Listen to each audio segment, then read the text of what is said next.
आज है Creta SX 2020 ये वेरिएंट है और पेट्रोल मैनुअल है, ऑटोमेटिक नहीं है। और इसका ओनरशिप रिव्यू जो कि अभी लगभग 8-10 महीने हो गए, 1 साल नहीं हुआ है अभी। ये मान लो कि 1.5 महीने के बाद हो जाएगा 1 साल पूरी, ठीक मतलब है। 10 महीने से ऊपर हो गए। पर 2 सर्विस होगी 10,000 किलोमीटर तक। 2 सर्विस हो गई हैं। ठीक है, क्विक क्रिस्प वीडियो में बता देता हूँ क्या क्या इनका एक्सपीरियंस रहा। और राहुल की गाड़ी है, दोस्त है, और काफ़ी सारी वीडियोस बनाई इस गाड़ी के ऊपर। तो सबसे पहले गाड़ी कब ली थी? मैंने ली थी 10 जून 2020 को। ठीक है, लगभग जून में अभी हो जाएगा 2 महीने बाद 1 साल। कितने किलोमीटर चला दी? ये अभी सर्विस होके आई है 2-3 दिन पहले, तो 10,000 के आसपास चल गई है। 10,000 किलोमीटर पे Hyundai की सेकंड सर्विस आती है, बाकी कंपनीज है उनकी लगभग थर्ड सर्विस आती है। तो सर्विसिंग का वीडियो अगर देखना हो तो देख लेना। फिर भी एक ब्रीफ बता देना सर्विस में क्या क्या हुआ था सेकंड सर्विस में। इंजन ऑयल चेंज हुआ था, ऑयल फिल्टर चेंज हुआ था, एयर फिल्टर, और कुछ बस ग्रीसिंग वगैरह हुई थी नॉर्मल जो। हाँ, गाड़ी की कीमत के हिसाब से काफ़ी कम खर्चा आया था। किसी को अगर देखना वो वीडियो तो ऊपर आई बटन में लिंक मिल जाएगा, बाद में जाके डिस्क्रिप्शन बॉक्स में भी लिंक है, वो चेक कर लेना। अच्छा, गाड़ी माइलेज कितना दे रही है? माइलेज अगर हम सिटी की बात करें तो 11-12 की एवरेज दे देती है, अगर ड्राइविंग हैबिट सही है तो। और हाईवे पे देखें तो 15-16 के आसपास दे देती है, अगर हम स्पीड 80 से 100 के बीच में रखें तो। मतलब ड्राइविंग कंडीशंस अगर सही हो और सही तरीके से चलाते हो तो माइलेज सिटी में देखो हमारा हाईवे पे ज़्यादा नहीं होता है, रूरल एरिया कभी कभी कभार बाहर निकल गए तो 12-13 की रहती है। और 10-12-13 अगर दिखा रही है तो फिर 10-11 11.5 इतना वो एक्चुअल में देती है। ठीक है। और इसके बाद गाड़ी में सबसे बेस्ट चीज़ क्या लगी क्रेटा लेके कि हाँ ये चीज़ अच्छी है, दिल खुश हो गया गाड़ी लेके? ऐसी कोई 1-2 चीज़ मेन?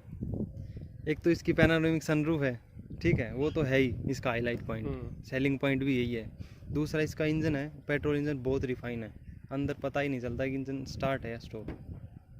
रिफाइनमेंट इंजन काफ़ी अच्छी है। आप कुछ कॉस्मेटिक की फीचर से रिलेटेड, मतलब हाँ ये फीचर अच्छा है इस प्राइस रेंज में? इसके एक तो चारों डिस्क हैं जो बहुत बढ़िया, मतलब इसकी स्टेबिलिटी के लिए या फिर सेफ्टी के लिए बहुत बढ़िया है। मारे कभी इमरजेंसी ब्रेकिंग करी है हाई स्पीड के ऊपर? एक बार हुआ था, गुड़गांव से आ रहा था ना, तब हाईवे पे एकदम इमरजेंसी ब्रेक लगाई थी, तो बिल्कुल बहुत ही मतलब पहले ही रुक गई थी, जहाँ सोच रहा था ना उससे पहले ही स्टॉप हो गई थी, मतलब कंट्रोल में आ गई थी गाड़ी। तो नो डाउट चारों डिस्क ब्रेक अगर है तो ब्रेकिंग का फ़ायदा ही है। और एक पूछ रहे थे कि अगर पीछे डिस्क ब्रेक है तो शो पीस है, वो लगते हैं। चारों डिस्क ब्रेक अगर दिए गए हैं तो वो लगते हैं, पूछा था किसी ने। अच्छा, इसके अलावा इसी बजट में अगर कोई और गाड़ी उस वक्त अगर लेनी होती तो कौन, ये नहीं तो क्या होती? अगर मान लो मार्केट में क्रेटा नहीं थी तो फिर क्या लेते? फिर तो सेल्टोस ही लेनी पड़ती। सेल्टोस उस टाइम चल रही थी, अब भी चल रही है, लेकिन अब तो इसकी सेल काफ़ी ऊपर हो गई है। अब अगर सेल्टोस लेनी पड़े तो इसी प्राइस रेंज में? अगर ये नहीं हो तो सेल्टोस ले लो। लेकिन ये और अगर ये है तो यही क्यों? हाँ, ये इसलिए क्योंकि इसके फीचर भी हैं, इसकी बढ़िया फीचर हैं। और दूसरी बात ये है कि उसमें जो सर्विस सेंटर हैं अभी तो खुल गया, लेकिन 2 साल बाद किया का रेवाड़ी में खुला है हमारे इधर, जो 100 किलोमीटर जाना पड़ता। और रिलायबल भी यही ब्रांड है, थोड़ा सा पहले से एस्टेब्लिश है ना। अच्छा, जब ली थी तो क्रेटा के ऊपर कैसे मनाया? मतलब क्या सोच के, कुछ तो पैरामीटर्स रहे होंगे कि भाई हाँ ये चीज़ें हैं, ये फिल्टर लगा लिया, अब क्रेटा लेनी है। तो क्या वो चीज़ें थी जो सोच के क्रेटा ली थी? एक तो इस सेगमेंट में ऑप्शन कम थे, या तो मतलब आप सेल्टोस लो या क्रेटा लो। तो क्रेटा एकदम न्यू लॉन्च हुई थी, ठीक है, वो तो पैनोरामिक सनरूफ थी।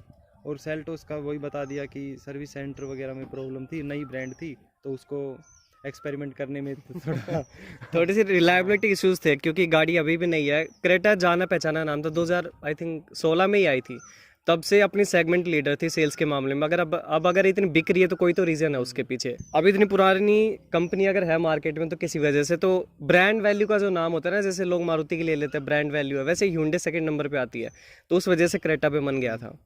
अब मुझे इसके पॉजिटिव काउंट करवा देना सारे, starting from like front then rear interior, जो भी है, जो भी पॉजिटिव लगता है गाड़ी के बारे में। पहला पॉजिटिव तो इसकी पैनोरामिक सनरूफ है, ठीक है। पॉजिटिव का मतलब ये है कि पॉजिटिव में भी आती है, और आजकल जो हाईलाइट पॉइंट चल रहा है इसका वही है, ठीक है। दूसरी पॉजिटिव इसके चारों डिस्क हैं। और तीसरी पॉजिटिव है इसके जो अपन वेलकम फंक्शन आता है ना, तो मतलब ये एकदम एकदम बढ़िया फीचर लगता है एकदम। जो अगर की को पास लेके आते हैं ना तो पेडल लैंप भी ऑन होता है। पेडल लैंप ऑन हो जाते हैं और ORU में अपने आप अनफोल्ड हो जाते हैं। और इसकी फिर फ्रेश इंटीरियर है, बिल्कुल नया है, मतलब बिल्कुल नया है, बिल्कुल लेटेस्ट है। और बिल्कुल क्वालिटी भी इसकी Hyundai की बढ़िया ही है। और उसके बाद चारों डिस्क हो गए जैसे, और तो क्या है पॉजिटिव। मैंने भी देखा, मतलब इंटीरियर इसका बहुत ज़्यादा साइलेंट है, कोई बाहर की नॉइज़ नहीं है, इनफैक्ट टायर की भी नॉइज़ नहीं है। काफ़ी गाड़ियों में टायर की आ जाती है, कैबिन की नहीं आती, मतलब इंजन की। लेकिन इसका कैबिन बहुत ज़्यादा साइलेंट है, इंजन की तो छोड़ो, बाहर की कुछ भी नॉइज़ नहीं आती, चाहे इसे फिर आप 100 चलाओ 120 चलाओ, कोई आवाज़ नहीं है। एक कोई और पॉजिटिव छोटा सा भी कुछ भी हो सकता है, बड़ा कुछ भी हो सकता है, इंजन रिफाइनमेंट बता दी, कैबिन काफ़ी साइलेंट है, ऑल 4 डिस्क ब्रेक्स आते हैं। और कोई पॉजिटिव अगर नज़र में हो? और पॉजिटिव तो निगेटिव निगेटिव नेगेटिव तो इसके एक तो लाइट हो गई, हेडलाइट जो इसकी लो है थोड़ी सी, ठीक है। और दूसरा इसका ये हो गया कि जो इसके म्यूजिक सिस्टम है ना, तो एसएक्स में तो बोस के या फिर जो एस में आते हैं या ईएक्स में आते हैं ना, उससे तो थोड़े से बेटर होने ही चाहिए थे इसके। मतलब ऐसे बेकार नहीं है लेकिन बहुत बढ़िया है, लेकिन ये है कि कुछ मिल रहा है तो और भी बढ़िया मिल जाता है। इस टाइप की है तो बोस के आ जाते हैं तो ठीक है, आगे आगे कम से कम। इसके स्पीकर्स का ऐसा है, बेस कम है, मतलब वो होता है ना, एक म्यूजिक क्वालिटी काफ़ी अच्छी है, सूदिंग होता है, चुभता नहीं है कानों में, लेकिन जो थंप आता है ना बेस का वो नहीं है। बस आई थिंक 6 स्पीकर आते हैं ना, इंक्लूडिंग ट्विटर 6 ही आते हैं। तो 10.5-11 लाख से शुरू लेकर फिर 15.5 तक भी सेम स्पीकर आ रहे हैं। तो इसके कहने का मतलब है थोड़ा सा अलग करते, कुछ एम्प तो नहीं, क्या होता है वो, वूफर अगर वो ऐड कर देते, या फिर अच्छी क्वालिटी के कंपोनेंट अगर यूज़ करते तो वो अच्छा हो सकता था। इसके अलावा कोई और नेगेटिव? और नेगेटिव तो अभी तक इसका नेगेटिव बहुत मुश्किल से मिल रहा है। इंडिकेटर? हाँ, इंडिकेटर वही है कि नीचे जो इनकी इंडिकेटर की प्लेसमेंट है वो डीआरएल में हो जाती ना, तो थोड़ा सा अट्रैक्टिव या बढ़िया, मतलब मॉडर्न लुकिंग कार हो जाती है बिल्कुल। अगर हेडलैम्प इतने अच्छे दिए हैं तो खाली एक इंडिकेटर एक तो बम्पर में दे दिए, लोगों को दिखते नहीं है वैसे भी वो।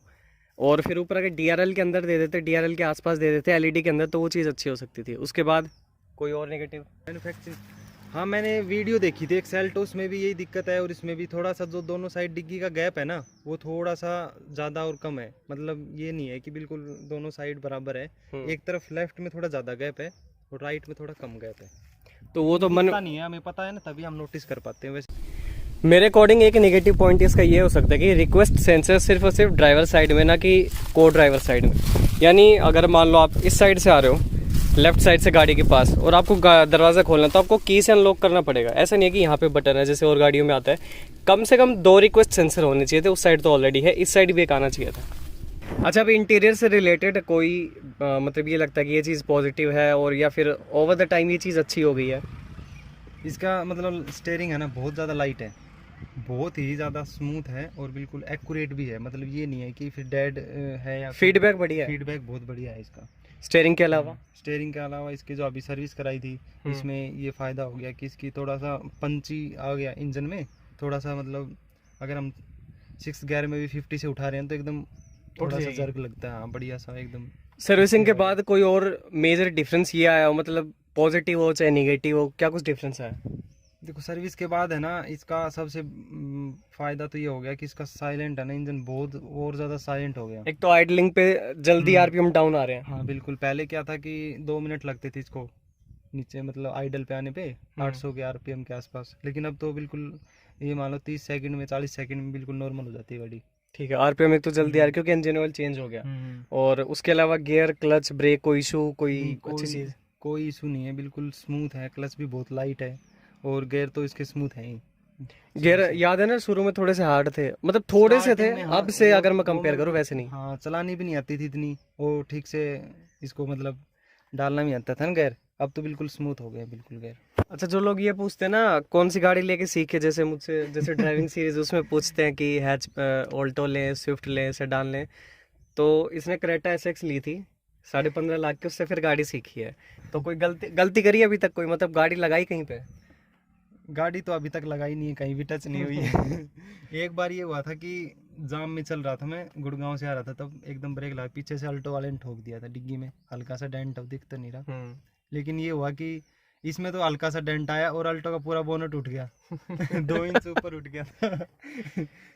सीखने में कितने दिन लग गए थे? मतलब ऐसा होता है कि बड़ी गाड़ी में थोड़ी सी दिक्कत होती है या थोड़ा सा कुछ फायदा होता है, ऐसा कुछ है सीखने में? दिक्कत तो मुझे तो आई नहीं, जैसे इसमें कैमरा पार्किंग इशू? हाँ, नहीं पार्किंग तो हाँ, इतना तो सेफ्टी में बिल्कुल ये था कि मैं अगर मेरे को लगता ना कि यहाँ से टच हो जाएगी तो मैं उतर के देखता था पहले कि लेफ्ट में जगह है या नहीं है, मतलब बिल्कुल ध्यान से चलाता था। और कैमरा ने हेल्प कर दी, सेंसर्स ने हेल्प कर दी।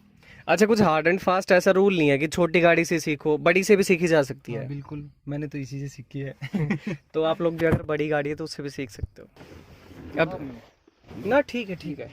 अब एक काम करो, सीट अपने अकॉर्डिंग एडजस्ट कर ले, मतलब कि हाँ ठीक। अब पीछे स्पेस बहुत ज़्यादा है गाड़ी के अंदर, स्पेसियस। एक बार पूरी पीछे कर देना, मतलब बिल्कुल ठीक है। तो ना ठीक है, कोई दिक्कत नहीं है, मतलब 5-10 और फिर भी कोई दिक्कत नहीं है। एकदम पूरा पीछे तक कर दी, फिर भी स्पेस काफ़ी है। तो अगर किसी फैमिली में बहुत हाइट वाले लोग हैं तो वो ये गाड़ी प्रेफर कर सकते हैं, स्पेस की कोई दिक्कत नहीं है। बूट में काफ़ी ज़्यादा स्पेस है, और इसके जो लोडिंग लिप है ना, बिल्कुल भी नहीं है, बहुत मिनिमल है। सामान अगर उठाओगे रखोगे तो कोई दिक्कत नहीं होती। तो बाकी इसका यही पॉजिटिव पॉइंट मुझे काफ़ी लगा कि इसमें स्पेस काफ़ी है, मतलब ना सीटिंग की दिक्कत है, ना लेग स्पेस की दिक्कत है, हेडरूम की बिल्कुल नहीं है, काफ़ी स्पेस है। और पैनोरामिक सनरूफ। अब जैसे सर्विसिंग में पार्सल ट्रे में थोड़ी सी प्रॉब्लम थी, वो आवाज़ कर रही थी, तो सर्विस सेंटर वालों ने उसे ठीक कर दिया था। ये थोड़ा फोम वोम इन्होंने लेफ़्ट राइट में लगा दिया था यहाँ पे, एक तो यहाँ पे ये और एक इधर, तो इसकी वजह से अभी आवाज़ नहीं करती। अच्छा, इस गाड़ी में एक मेजर अपडेट है, इसमें जो एलॉयज आते हैं ना, सिल्वर कलर के सिंगल टोन आते हैं, तो इसमें अभी SX ऑप्शनल के है। तो वो कैसे लगवाए थे, कितने के लगवाए थे? वो मैंने SX वाले दे के और ये लगवाए थे, फिर उनकी कॉस्टिंग शायद 29,000 कुछ थी, तो वो लेके फिर मैंने 13,000 रुपये दिए थे। लगभग 15-16 हज़ार एक्सचेंज वैल्यू उनकी रख ली, मतलब टोटल इसने 13,000 पे किया था फॉर ऑल 4 अलॉय व्हील्स। अच्छा, एक और दिक्कत है, उसकी मैंने वीडियो बनाई थी, तो अब लोग कह रहे हैं कि ये फ्रॉड है, नकली वीडियो है। आप फ़ोन कर रहे हैं, 61,000 बता रहे हैं। हमारे पास बिल है बाकायदा, पता नहीं वीडियो में मैंने डाला है नहीं डाला। लेकिन एक चीज़ है, वो यार कौन से महीने में लगवाए थे हमने, वो याद नहीं है मुझे, लेकिन उसमें मेरी इसमें हिस्ट्री में आ जाएगा शायद। Hyundai की एक ऐप है, तो जितनी बार भी गाड़ी सर्विस जॉब कार्ड जब भी ओपन होगा, जब भी ओपन हुआ है, उसमें सारी हिस्ट्री की पेमेंट वगैरह सब कुछ है। तो कहने का मतलब उस वीडियो को काफ़ी टाइम हो गया। अगर अभी आप उसको फिर कह रहे हो कि नहीं 13 बताया, वो 40 मांग रहे हैं, 50 मांग रहे हैं, टाइम हो गया, प्राइस अपडेट हो गए होंगे, वो मैं कुछ नहीं कह सकता। वो 13,000 के हमने डलवाए थे, वो देके। और हाँ, बिल है, उसका बिल की फ़ोटो अगर मेरे पास होगी मैं ज़रूर डाल दूंगा इस वीडियो के अंदर। चलो वीडियो रैप अप करते हैं फटाफट। पॉजिटिव बता देना, प्रोज मेन, अब एक दो, ज़्यादा डिटेल में नहीं। इसकी चारों डिस्क है, पैनोरामिक सनरूफ है, इसकी Hyundai की क्वालिटी हो गई जो बिल्कुल ही रिफाइनमेंट है, ठीक है। और बस यही है। मतलब नेगेटिव इसकी हेडलाइट हो गई, ठीक है, और नेगेटिव इसके और कितना म्यूजिक सिस्टम हो सकता है। हाँ, म्यूजिक सिस्टम अपग्रेड थोड़ा सा बढ़िया हो जाता तो मतलब जो थोड़े म्यूजिक एंथुसियास्ट है ना, काफ़ी बेस वाला म्यूजिक पसंद है, उनको शायद ये अपग्रेड कराने पड़े, उसमें तसल्ली नहीं आएगी उनको इन म्यूजिक सिस्टम के। और अब एक बात बताना, क्रेटा किन लोगों के लिए है और किन के लिए नहीं है? अगर कोई ले रहा है तो उसे क्या दिमाग में रखना चाहिए? अगर क्रेटा ले रहा है, क्या कौन लोग ले सकते हैं क्रेटा? क्रेटा तो वैसे सबके लिए ही ठीक है, जिसका बजट है वो ले सकता है आराम से। SX ऑप्शनल भी ले सकता है, जिसमें बहुत सारे फीचर हैं, लेकिन ये है कि इसके सस्पेंशन थोड़े सॉफ्ट हैं कंपैरिजन टू सेल्टोस। तो सेल्टोस में थोड़े हार्ड है, तो हाईवे पे उसकी स्टेबिलिटी थोड़ी सी 19-20 का फ़र्क है, बस ये है। और ये थोड़ा, अगर हम पैच होल या फिर जो भी सड़कें टूटी हुई हैं तो उन पे ये बढ़िया चलती है, उसमें गड्ढे फील होते हैं सेल्टोस में। कहने का मतलब है, अगर किसी को रिफाइनमेंट अच्छी चाहिए, Hyundai का ब्रांड वैल्यू चाहिए, और स्पेस काफ़ी चाहिए, काफ़ी ज़्यादा घूमते रहते हैं, सस्पेंशन थोड़ा सॉफ्ट चाहिए, गाँव में ज़्यादा चलाते हैं, क्रेटा उन लोगों के लिए, जिनके लिए रिफाइनमेंट मैटर करती है और थोड़ी सी महंगी गाड़ी अफोर्ड कर सकते। अच्छा, Hyundai का सर्विस एक्सपीरियंस कैसा था? 2 सर्विस हुई है, 10,000 किलोमीटर हो गए, कैसा एक्सपीरियंस था पहली और दूसरी दोनों को मिला के? पहली सर्विस में तो जनरल चेकअप था, तो उसमें तो बढ़िया एक्सपीरियंस था बिल्कुल। उनकी सर्विस होने के बाद कॉल भी आई थी कई बार फीडबैक के लिए, और बिल्कुल कोई दिक्कत हो तो ऐसे मतलब। लेकिन जब सेकंड टाइम गए ना रेवाड़ी सब हर्ष Hyundai में, तो उनके पास मतलब ये था कि टाइम भी ख़राब कर दिया, और बाद में बताया कि ऑयल फिल्टर नहीं है।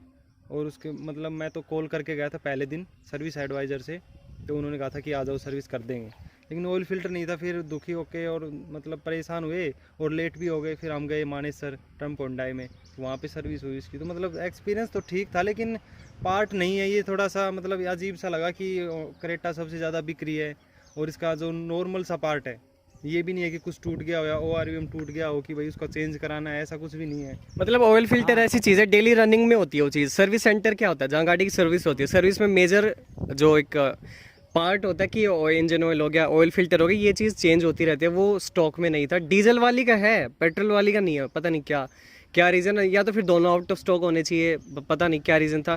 ट्रम्प Hyundai में कैसा एक्सपीरियंस रहा? मानेसर गए थे वो। उनका बेस्ट एक्सपीरियंस था, मतलब पहली बार लगा लो या फिर वहाँ से हमने अपनी बताई थी कि हम रेवाड़ी से आए हैं, तो उनका वैसे एक्सपीरियंस। या फिर अब तो 20,000 पे सर्विस होगी तब पता लगेगा ट्रम्प Hyundai वालों का कैसा एक्सपीरियंस है। खर्चा तो काफ़ी कम आया था वैसे इसके सेकंड सर्विस में। अच्छा, तो चलो वीडियो अब करते हैं। ये कुछ एक्सपीरियंस था राहुल का क्रेटा को लेके, और एक आपको आइडिया मिल सके कि अगर क्रेटा आप सोच रहे हो लेने के लिए तो क्या इसके पॉजिटिव थे, क्या नेगेटिव थे आपके अकॉर्डिंग, वो आपके इसके पॉजिटिव आपके लिए कहीं नेगेटिव ना हो, वो कुछ आप देख लेना। तो ये एक आइडिया था ब्रीफ इस गाड़ी के बारे में। और अगर आपको अपनी गाड़ी फीचर करानी है then let me know. Instagram और जो मेरा व्हाट्सअप है उसका लिंक डिस्क्रिप्शन बॉक्स में, लेट मी नो। और इस वीडियो में बस इतना ही। And till next video, subscribe कर लेना, follow me on Instagram. Thank you.